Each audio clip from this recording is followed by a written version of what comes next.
बहुत अच्छे होंगे। तो फ्रेंड्स, मॉर्निंग का टाइम हो रहा है और दिन है आज शुक्रवार का और आज है करवा चौथ। तो आप सभी को भी हमारी तरफ से करवा चौथ की ढेर सारी शुभकामनाएं। बहुत बहुत बधाई हो करवा चौथ की। तो फ्रेंड्स, मॉर्निंग का टाइम हो रहा है और शुरू हो गए हमारे मॉर्निंग वाले काम। यहाँ पे मैंने मेहंदी लगा ली थी और मेहंदी ना मैंने रात को ही लगा ली थी क्योंकि सुबह में फिर टाइम नहीं मिलेगा, इतना काम भी बहुत सारा हो जाता है। तो इसीलिए ना रात को हमने मेहंदी लगा ली थी और एक हाथ पे मैंने लगाई थी, एक हाथ पे ना मेरी बेटी ने लगा दी थी। और इसके बाद फ्रेंड्स मैं आ गई हूँ किचन में। मॉर्निंग का टाइम हो रहा है तो नाश्ते की तैयारी करनी है। नाश्ते में ना मैंने दलिया बना दिया था मम्मी जी और हस्बैंड जी के लिए। तो देखिए दलिया मतलब गैस पे फैल भी गया था क्योंकि कुकर से ना पानी निकलता है। तो फिर मैंने साफ़ सफाई कर दी थी गैस की और टाइल्स वगैरह की, और अब मैं करूँगी खाने की तैयारी। तो यहाँ पे मैंने दाल रख दी थी बनने के लिए और थोड़े से मैं बना लूँगी चावल और रोटी क्योंकि शाम को फिर पकवान वगैरह रहेगा। तो अब ना अच्छा हल्का फुल्का मतलब खाना हो जाएगा। तो यहाँ पे खाना मैंने बना दिया था और इसके बाद ना मैं करूँगी किचन की क्लीनिंग। पे मैंने किचन को मतलब पूरा खाली कर लिया था, जितना भी सामान था ना उसको निकाला। फिर जो डब्बे वगैरह थे वो मैंने अच्छे से साफ़ किए और एक्स्ट्रा जो भी डिब्बे वगैरह थे वो मैंने हटा दिए थे। मतलब जितने की ज़रूरत है किचन में उतना ही सामान इस बार मैंने छोड़ा है किचन में। तो मैंने पहले अच्छे से जो भी टाइल्स थी, स्लैब वगैरह, अलमारी वगैरह उनको साफ़ किया, फिर गीले कपड़े से पोंछ दिया था। और फिर ना मैंने इसके बाद इस पर इस तरह की ये जो पॉलीथीन आती है ना वो लगा दी हैं। और फिर जो भी डब्बे वगैरह थे उनको मैंने पोंछ करके और सेट कर दिया है। तो बहुत टाइम लग गया किचन को साफ़ करने में, मतलब 2 से 3 घंटे मुझे लग गए थे क्योंकि बहुत ज़्यादा सामान होता है किचन में। बहुत मतलब खाने पीने की सारी चीज़ें होती ही हैं और इनको साफ़ करने में भी ना काफ़ी टाइम लगा। तो कुछ डब्बे मेरे धोने के थे तो वो मैंने धो करके धूप में रख दिए थे। और इसके बाद और फिर मैंने डब्बों को धो करके पोंछ करके ना सेट कर दिया था। और ये था छोटे छोटे जो मिठाई के डिब्बे आते हैं ना, मैं इनको वेस्ट नहीं करती, मतलब फेंकती नहीं हूँ। इनमें मैं इस तरह से छोटे मोटे जो भी सामान होते हैं ना वो रख लेती हूँ। तो यहाँ पे ना मैंने अच्छे से पूरा किचन को साफ़ कर दिया था और इसके बाद टाइल्स को और गैस वगैरह को भी मैंने बहुत अच्छे से क्लीन किया। और देखिए भाई, इतना पावन पवित्र त्यौहार है ये, तो देखिए साफ़ सफाई भी होनी चाहिए। तो हमारे यहाँ किचन की क्लीनिंग मतलब करवा चौथ से पहले ही कर लेते हैं। करवा चौथ की जो पूजा होती है ना तो बिल्कुल साफ़ सुथरी किचन में ही की जाती है। तो यहाँ पे देखिए मेरा किचन हो गया है एकदम से क्लीन। और फिर ना मैं आ गई हूँ इधर, तो अभी साफ़ सफाई बाकी है। तो यहाँ पे मैंने बेडशीट बदल दी थी और इसके बाद बेड वगैरह को भी मैंने अच्छे से ना साफ़ कर दिया। और इसके बाद जो भी ड्रेसिंग वगैरह है ना उसको भी मैंने साफ़ कर दिया था। भाई देखिए साफ़ सफाई का भी विशेष महत्व होता है हर पर्व पर।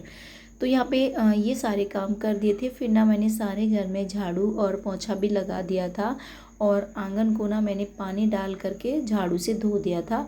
और इस तरह से मैं जब आंगन को धो देती हूँ ना तो एकदम से साफ़ सुथरा हो जाता है पूरा घर।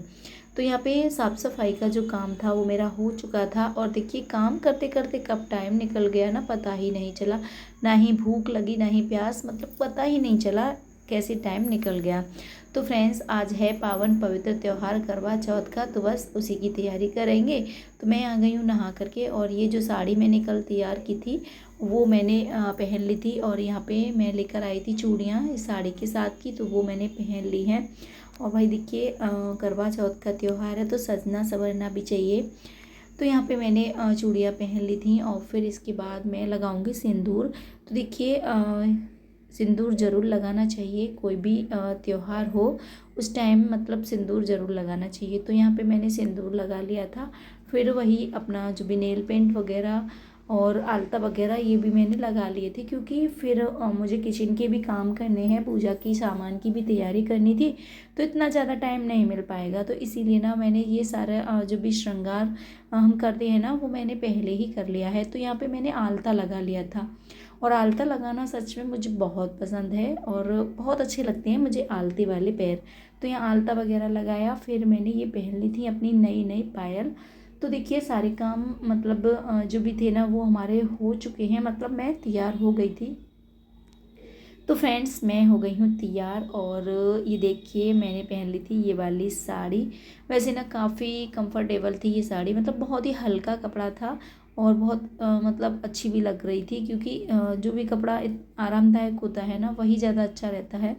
तो यहाँ पे मैं हो गई हूँ तैयार, और इसके बाद ना तैयार वगैरह होने के बाद हमारे यहाँ सासू माँ जेठानी वगैरह जो भी होती है ना, अपने बड़े घर के सदस्य, उनके पैर छू के आशीर्वाद लिया जाता है।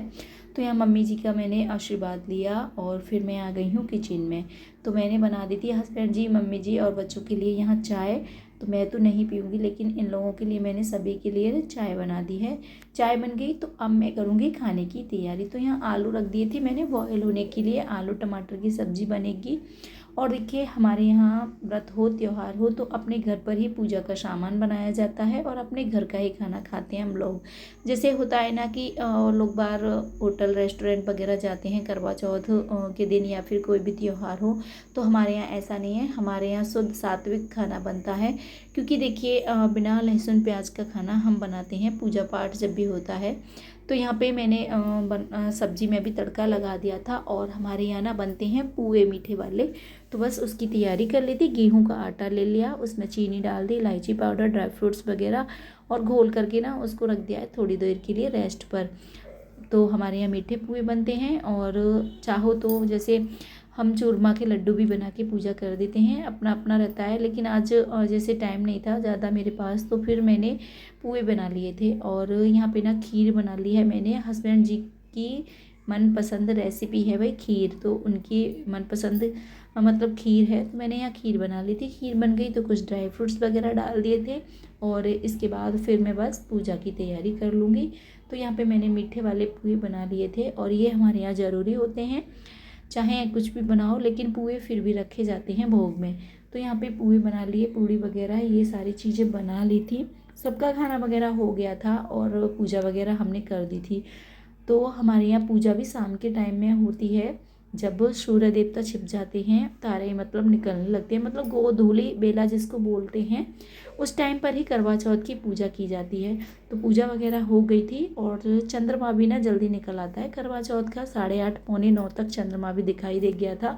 और जैसे ही चंद्रमा निकला तो चारों तरफ पटाखे चलने लगे, और इसके बाद फिर चंद्रमा की भी पूजा वगैरह कर दी थी। और फ्रेंड्स, आज के वीडियो को भी करेंगे यहीं पे समाप्त। उम्मीद करते हैं वीडियो आपको अच्छा लगा होगा, और वीडियो अच्छा लगे तो लाइक कर दीजिएगा, चैनल को सब्सक्राइब कर दीजिएगा। तो फ्रेंड्स, यहाँ देखिए चंदा मामा निकल चुके हैं, और फिर हमने पूजा वगैरह कर दी थी, और इसके बाद सभी ने मतलब खाना वगैरह भी खा लिया था।